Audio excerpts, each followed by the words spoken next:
ये खूबसूरत देश दूसरे देश के लोगों से कहता है कि आप हमारे यहाँ आकर बसें। अगर कोई इंसान इस देश का नागरिक नहीं भी है तो भी यहाँ उसे बसने की इजाजत है, जिसके बदले में उस व्यक्ति को अच्छी खासी रकम दी जाएगी, जो कि सिर्फ एक बार नहीं बल्कि हर महीने दी जाएगी, ताकि वो अपना जीवन उस देश में आराम से बिता सके। उसे ये पैसे इसलिए दिए जाएंगे ताकि वो यहाँ की अर्थव्यवस्था में मदद कर सके और यहाँ की जनसंख्या को बढ़ा सके। दोस्तों, यहाँ जनसंख्या का घटना लगातार जारी है और लोग इस देश की कुछ जगहों को छोड़कर जा रहे हैं, जिस वजह से यहाँ ऐसा ऑफर दिया जा रहा है कि अगर कोई दूसरे देश का व्यक्ति भी यहाँ पर आकर रहना चाहता है तो उसका स्वागत है। इतना ही नहीं, उसे इसके अच्छे खासे पैसे भी दिए जाएंगे। बस उसे काम अच्छे से करना है और उन इलाकों की आबादी बढ़ाना है। इस देश में जितने पुरुष हैं उनके मुकाबले महिलाएं काफी ज्यादा हैं, और जो पुरुष हैं भी उनमें से बहुत से दूसरे देशों में जाकर बस रहे हैं। इसीलिए यहाँ आबादी नहीं बढ़ रही, अर्थव्यवस्था नहीं बढ़ रही, जिसके लिए यहाँ लोगों को बसाने के लिए अलग अलग तरीकों से बुलाया जा रहा है। ये देश अपनी प्राकृतिक सुंदरता, इतिहास, संस्कृति, अपने महलों और खान-पान के लिए जाना जाता है। बताएंगे पूरी जानकारी, कोई व्यक्ति यहाँ कैसे बस सकता है, उसे कितने रुपए मिलेंगे इसके बदले, और वो यहाँ पर क्या काम कर सकता है, इस देश की खासियत क्या है, सब कुछ। लेकिन उससे पहले वीडियो को एक लाइक कर चैनल को सब्सक्राइब कर बेल आइकन जरूर दबाएं। आपके लिए तो ये एक सेकंड का काम है, लेकिन इससे हमारी मोटिवेशन बढ़ती है। तो दोस्तों, ये देश है ऑस्ट्रिया। ऑस्ट्रेलिया नहीं, ऑस्ट्रिया। दोनों अलग अलग देश हैं और अपनी अलग संस्कृति और इतिहास रखते हैं। हमने अब तक जिस देश के बारे में बात करी है वो है ऑस्ट्रिया। यहाँ अगर कोई आकर बसता है तो उसे 18.5 लाख रुपए दिए जाते हैं ताकि वो अपना घर ले सके या उसे फिर से बना सके। इसके अलावा उस व्यक्ति को कई और सुविधाएं अलग से दी जाती हैं। दरअसल इस देश में कुछ ऐसे इलाके हैं जहां जनसंख्या बहुत तेजी से घट रही है। ये जगह आमतौर पर इस देश के गांव हैं, जैसे अल्पबक के इलाके। ये इलाका 58 स्क्वायर किलोमीटर में फैला हुआ है, जिसमें कुछ गांव हैं जो प्राकृतिक रूप से बहुत ही खूबसूरत हैं। ये जगह ऑस्ट्रिया के टायरोल एरिया में मौजूद है। यहाँ पहाड़ हैं, घास हैं, खेत हैं और अल्पाइन के डिजाइन से बने घर। अगर इस जगह पर कोई आकर बसता है तो उसे 18.5 लाख रुपए तो मिलेंगे ही, साथ में स्वास्थ्य सुविधा, शिक्षा सुविधा और कुछ महीने महीने की किस्तों के रूप में अलग से पैसे भी दिए जाएंगे। आप सोच रहे होंगे, इतनी खूबसूरत तो जगह है, इतना सुंदर तो गांव है, इतना विकसित तो देश है, फिर ये दूसरे देश के लोगों को अपने देश की इतनी सुंदर जगहों पर क्यों बसाना चाहते हैं और लाखों रुपए भी दे रहे हैं? तो इसके पीछे कई वजह हैं। सबसे पहली, जनसंख्या में कमी आना। ऑस्ट्रिया एक विकसित देश है, तो जो लोग यहाँ गाँव में रहते हैं उनमें से ज्यादातर अब अपने गाँव को छोड़कर शहरों में जाकर बस चुके हैं। ना सिर्फ शहरों में बल्कि दूसरे देशों में जाकर बस चुके हैं, जिससे इस तरह के कई गांव खाली हो चुके हैं। यहाँ इक्का दुक्का परिवार ही बचे हैं। गांव की संस्कृति यहाँ ऑस्ट्रेलिया में खत्म होती जा रही है। जब ज्यादातर युवा बड़े शहरों और दूसरे देशों में चले जाते हैं तो वो वहीं पर शादी कर लेते हैं और फिर वहीं बस जाते हैं, वापिस अपने गांव की तरफ नहीं लौटते। गांव में बसते हैं केवल बुजुर्ग और महिलाएं, जिस वजह से गांव की आबादी धीरे धीरे खत्म हो रही है। इनकी संस्कृति समाप्त हो रही है। गांव को दोबारा आबाद करने, आबादी को बढ़ाने और संस्कृति को बचाने के लिए ही दूसरे देश के लोगों को इन इलाकों में बसने के लिए यहाँ एक बड़ी रकम दी जा रही है। किसी भी देश का नागरिक हो चाहे तो यहाँ पर आकर बस सकता है, महिलाओं से शादी कर सकता है, यहाँ खेती बाड़ी और दूसरे काम कर सकता है। पुरुष हो या महिला इस गांव में जाकर आसानी से बस सकते हैं, जिन्हें लाखों रुपए के साथ साथ सभी सुविधाएं भी दी जाएंगी। लेकिन इसके लिए कुछ शर्तें रखी गई हैं, जिसे हर किसी को पूरा करना ही होगा। जैसे कि अगर कोई यहाँ हमेशा के लिए रहना चाहता है या फिर 3 या 5 साल के लिए यहाँ पर बसना चाहता है, तो उसे रेड कार्ड या फिर यूरोप के ब्लू कार्ड के लिए आवेदन करना होगा। ये वीजा का ही एक टाइप है। जो अपने काम में माहिर हैं, चाहे उन्हें कोई भी काम आता हो, खेती बाड़ी से लेकर गाड़ी ठीक करने का, एसी ठीक करने का, किसी भी तरह का कोई काम जिसमें वो सबसे बेहतर हैं, वो इस वीजा के लिए यहाँ अप्लाई कर सकते हैं। इससे ऑस्ट्रिया देश की अर्थव्यवस्था को फायदा होगा, क्योंकि वो यहाँ बसने वाले हैं, उन्हें एक अच्छा काम आता है। या फिर कोई अमीर है जो यहाँ अपना बिजनेस चला सकता है, वो भी यहाँ पर रहने के लिए आवेदन दे सकता है। दोस्तों, ये देश मौजूद है यूरोप के बिल्कुल बीचों बीच। अगर हम इसके पड़ोसी देशों को देखें तो इसके चारों तरफ बहुत ही सुंदर देश हैं। उत्तर दिशा में जर्मनी और चेक रिपब्लिक है, पूर्व की तरफ स्लोवाकिया और हंगरी देश है, पश्चिम की दिशा में स्विट्जरलैंड है और लिंक्टेनस्टाइन देश है, जबकि दक्षिण के बॉर्डर स्लोवाकिया और इटली से जुड़े हुए हैं। इस तरह ऑस्ट्रिया के चारों तरफ 8 देश हैं जो इसे हर तरफ से घिरे हुए हैं। यहाँ का कोई कोना समंदर से नहीं मिलता। इसके चारों तरफ कोई ना कोई देश है, इसीलिए ये एक लैंडलॉक कंट्री कहलाती है। ये है देश की राजधानी वियना शहर। ये है ऑस्ट्रिया का सबसे बड़ा शहर। वियना एक बेहद ही सुंदर और ऐतिहासिक शहर है। इस शहर को दुनिया भर में अपने संगीत और कला के लिए जाना जाता है, इसीलिए ये शहर संगीत के शहर के नाम से भी मशहूर है। यहाँ कई बड़े बड़े संगीतकार हुए हैं, जैसे मोजार्ट और बीथोवेन। वियना की शान और ज्यादा बढ़ाते हैं यहाँ मौजूद बड़े बड़े महल, सुंदर पार्क और मिठाइयाँ। ये है स्कॉनब्रन पैलेस। ये काफी ज्यादा बड़ा और खूबसूरत महल है, जिसमें एक जमाने में राजा महाराजा रहा करते थे। इस महल को बनवाया गया था 17वीं शताब्दी में। रोमन अंपायर के राजा लियोपोल्ड फर्स्ट ने इसे बनवाने की शुरुआत करी थी, लेकिन इसका असली डिजाइन एम्प्रेस मारिया थेरेसा के समय पर हुआ था और इस महल को उसी समय पूरा किया गया। इस आलीशान महल में कई कमरे हैं, गार्डन है, यहाँ तक कि एक चिड़ियाघर भी है। जो बाहर गार्डन बना है, इसमें लोग घूमते हैं, आराम करते हैं और सामने बैठकर महल को निहारते हैं। महल में रखी चीजों को देखने के लिए एक अलग से टूर भी करवाया जाता है और बारक्यू आर्किटेक्ट को देखते हुए यूनेस्को ने इस महल को अपनी लिस्ट में शामिल किया हुआ है। राजधानी वियना में गाड़ियों का लोग कम ही इस्तेमाल करते हैं। यहाँ के लोगों को साइकिल चलाना पसंद है या फिर पैदल घूमना। शहर की एक और खासियत है कि यहाँ बहुत सारे कॉन्सर्ट्स और एग्जीबिशन कराए जाते हैं, जहाँ लोग अद्भुत संगीत और चित्रकारी का मजा उठाते हैं। ये है सेंट स्टीफन कैथेड्रल, जो कि राजधानी के बीचों बीच मौजूद है। ये चर्च 12वीं शताब्दी में बनाया गया था, जिसे अलग अलग समय पर बढ़ाया गया और इसे सुंदर बनाया गया। ये कैथेड्रल यूरोप के सबसे खूबसूरत चर्चों में से एक है। इसका पूरा डिजाइन गॉथिक आर्किटेक्ट का है, जिसमें बड़ी बड़ी खिड़कियां हैं, दरवाजों का डिजाइन अलग है और एक बहुत ही ऊंची मीनार है। कैथेड्रल की छत पर अलग अलग रंगों से डिजाइन बनाए गए हैं, मूर्तियां बनी हैं। इसे देखने पर लगता है मानो किसी ने एक सुंदर पेंटिंग बनाकर शहर के बीचों बीच रखी हो। इसके अंदर कई ऐतिहासिक पेंटिंग्स हैं, स्टैचूज हैं और आल्टस हैं। इसके अलावा इसके अंडरग्राउंड में एक कैटकॉम्ब बना है, जो एक भूल भुलैया का रास्ता है। वहाँ एक कब्रिस्तान है, जहाँ ऑस्ट्रिया के राजा महाराजा और अहम लोगों की कब्रें हैं। कैथेड्रल के मीनार से पूरा शहर देखा जा सकता है।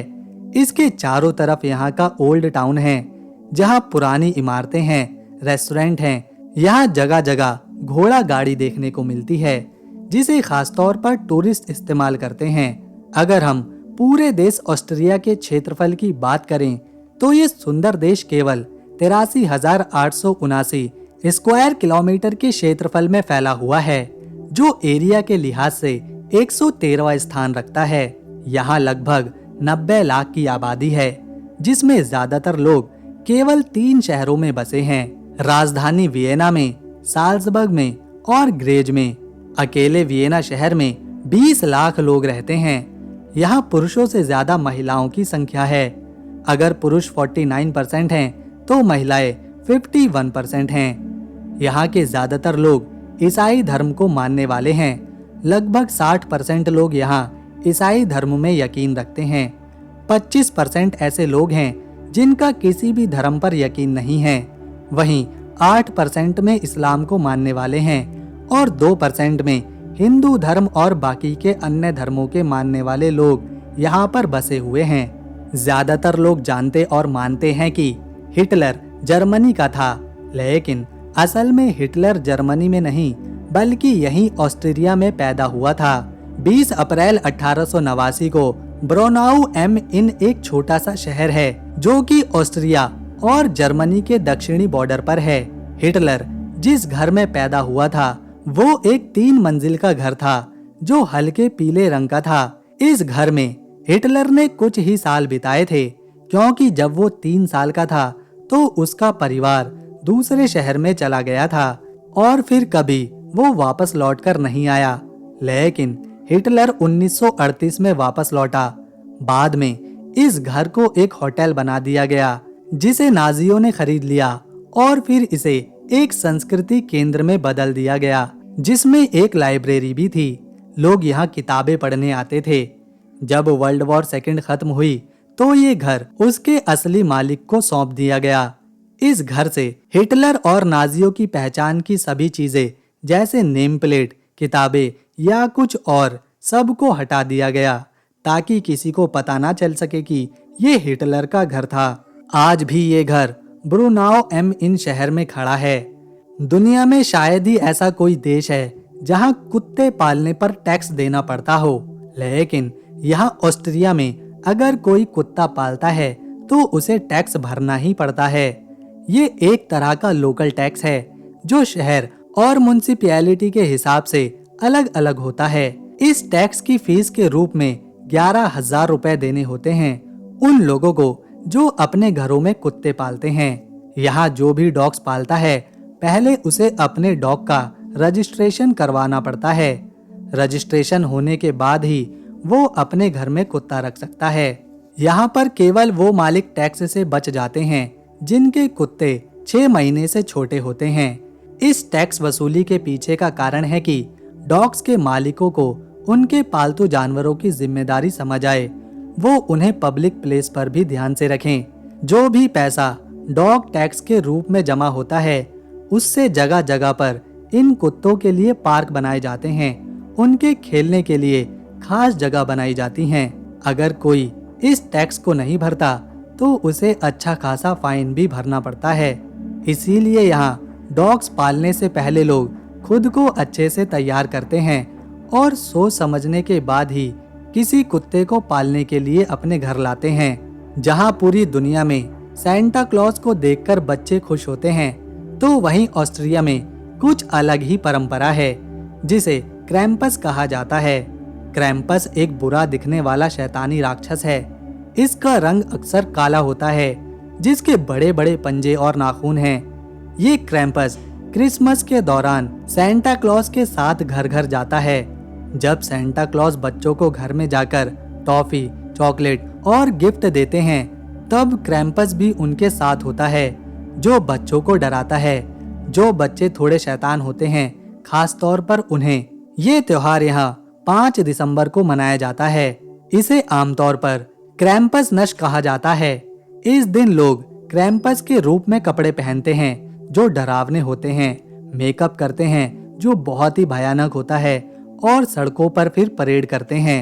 ये त्योहार इस देश में काफी फेमस हो चुका है, खासतौर पर पहाड़ी इलाकों में। समय के साथ यह त्योहार पूरे देश में मनाया जाने लगा और ना सिर्फ ऑस्ट्रिया में बल्कि क्रैम्पस नाइट को अब कई यूरोपीय देशों में मनाया जाता है। ये है देश का एक और खूबसूरत महल जिसे बेलवेदेरे पैलेस के नाम से जाना जाता है। इसे बनवाया था प्रिंस ऑगिन ऑफ सेवेरी ने 17वीं शताब्दी के समय में। इस महल को 2 भागों में बांटा गया है, एक ऊपर का हिस्सा और दूसरा नीचे का हिस्सा। इसका डिजाइन बारक्यू आर्किटेक्ट स्टाइल में बना है। इसके आखिरी हिस्से में देखने को मिलती है देश की कला और संस्कृति। यहाँ गुस्तोव की फेमस पेंटिंग द किस भी देखने को मिल जाएगी। साल 2001 में इस महल को यूनेस्को ने अपनी वर्ल्ड हेरिटेज साइट में शामिल किया था। यहाँ के लोग बहुत ही शांत और तेज दिमाग वाले हैं, तभी तो 5 नोबेल प्राइज अब तक ये देश अपने नाम कर चुका है। फ्रेडरिक हायेक, इन्होंने 1974 में इकोनॉमिक साइंस में नोबेल प्राइज जीता था। एल्फ्रेड जेलनिक, जिन्होंने लिटरेचर के फील्ड में साल 2004 में नोबेल प्राइज हासिल किया था। विक्टर फ्रांस हेस, इन्होंने 1936 में फिजिक्स में ये कारनामा किया था। कार्ल लैंटिनर, इन्हें 1930 में साइकोलॉजी और मेडिसिन के फील्ड में नोबेल प्राइज से सम्मानित किया गया था। इन्होंने ही ब्लड ग्रुप की खोज करी थी। इसके अलावा ऑट्टो लोएवी को भी साइकोलॉजी और मेडिसिन के फील्ड में 1936 में नोबेल प्राइज मिला था। जिन लोगों को पहाड़ पर हाइकिंग करना, एडवेंचर करना पसंद है, उनके लिए ऑस्ट्रिया में बहुत कुछ है, क्योंकि ये देश अल्प्स की पहाड़ियों से घिरा हुआ है। देश का 60% हिस्सा अल्प्स की पहाड़ियों से बना है, जो इसे और ज्यादा खूबसूरत बनाता है। ये देश इतना सुंदर है कि हर साल लगभग 3 करोड़ टूरिस्ट यहाँ घूमने आते हैं। इससे आप अंदाजा लगा सकते हैं कि यहाँ की आबादी 90 लाख है और सैलानी हर साल 3 करोड़ से भी ज्यादा आ रहे हैं। यहाँ पर पैसे के रूप में यूरो इस्तेमाल होता है और 1 यूरो की वैल्यू अभी के समय में 92 रुपए के बराबर है। रहने और घूमने और काम करने के लिए ये सबसे सुरक्षित देश है, क्योंकि यहाँ क्राइम रेट ना के बराबर है। कोई भी किसी को परेशान नहीं करता, कोई धोखेबाजी नहीं, किसी तरह का कोई झगड़ा नहीं। यहाँ देर रात तक लोग बिना किसी परेशानी के सड़कों पर पैदल निकल सकते हैं। यहाँ की लगभग 30% जमीन पर खेती का काम किया जाता है और 30% जमीन पर जानवर पाले जाते हैं। यहाँ की डेयरी इंडस्ट्री के प्रोडक्ट जैसे दूध, दही, पनीर बहुत ही अच्छी क्वालिटी के होते हैं और यूरोप के कई देशों में इन्हें बेचा भी जाता है। यह है देश का सबसे ऊंचा वाटरफॉल क्रिमलर। ये झरना लगभग 380 मीटर ऊंचा है। ये वाटरफॉल क्रिमलर गांव में है। जो टूरिस्ट ऑस्ट्रिया जाते हैं और जिन्हें वाटरफॉल देखना पसंद है, उन्हें ये झरना, यहाँ का माहौल, ये गांव काफी ज्यादा पसंद आता है। देश की इकोनॉमी 3 चीजों से चलती है। ये देश सबसे ज्यादा मशीनरी और दूसरे इक्विपमेंट जैसे कि इलेक्ट्रॉनिक आइटम, कंस्ट्रक्शन मशीनें अपने पड़ोसी देशों को एक्सपोर्ट करता है। इसके अलावा BMW, वॉक्सवैगन, पोर्श जैसी महंगी गाड़ियों के यहाँ पर जरूरी पार्ट्स बनाए जाते हैं। साथ ही साथ दवाइयाँ और मेडिकल के फील्ड में इस्तेमाल होने वाली हाईटेक मशीनें यहीं से बनकर दुनिया भर में एक्सपोर्ट होती हैं। ऑस्ट्रिया अपनी व्हाइट वाइन के लिए भी जाना जाता है। इसे ये बड़े लेवल पर बनाकर एक्सपोर्ट करते हैं। यहाँ का चीज, यहाँ की चॉकलेट और यहाँ के डेयरी प्रोडक्ट यूरोप के कई देशों में एक्सपोर्ट होते हैं। ये है ऑस्ट्रिया का सबसे बड़ा बाजार, जो कि राजधानी वियना में लगता है। ये काफी बड़ा और पॉपुलर बाजार है, जहाँ ताजे फल, सब्जियाँ, मीट, चीज और दुनिया के अलग अलग देशों का खाना मिलता है। यहाँ कई स्टॉल्स हैं, शॉप्स हैं और दुकानें हैं। ये है साल्सबर्ग में लगने वाली क्रिस्किंडल मार्केट। इस बाजार को सिर्फ क्रिसमस के सीजन के दिनों में ही लगाया जाता है। यहाँ हाथ से बने सामान ज्यादातर बेचे जाते हैं। इस समय यहाँ काफी बर्फबारी होती है, जिस वजह से ये मार्केट देखने में और भी ज्यादा सुंदर लगती है। ऑस्ट्रिया के लोग जर्मन भाषा बोलते हैं और जर्मनी ही यहाँ की ऑफिशियल लैंग्वेज भी है। वियना की नाइट लाइफ पूरे यूरोप के युवाओं को बहुत पसंद आती है। यहाँ वीकेंड्स पर सड़कों पर भीड़ देखने को मिलती है। लोग शॉपिंग करते हैं, ड्रिंक्स पीते हैं, डांस करते हैं और अपने दोस्तों के साथ खूब मजे उठाते हैं। यहाँ महिलाएं ऐसा ज्यादा करती हुई नजर आएंगी। यहाँ की महिलाएं जितनी मेहनती हैं, उतनी ही मौज मस्ती करने वाली भी, जो काम के वक्त सिर्फ काम पर ध्यान देती हैं और मस्ती के टाइम सिर्फ मस्ती पर। तो दोस्तों, ये था एक बहुत ही खूबसूरत पहाड़ों से घिरा देश ऑस्ट्रिया। अगर आपको हमारी वीडियो और इन्फॉर्मेशन पसंद आई तो इसे एक लाइक दें, शेयर करें और चैनल को सब्सक्राइब कर बेल आइकन जरूर दबाएं। ताकि आने वाली नई वीडियो की अपडेट आपको मिले सबसे पहले। हम मिलेंगे नेक्स्ट वीडियो में, तब तक के लिए नमस्कार, अपना ख्याल रखें।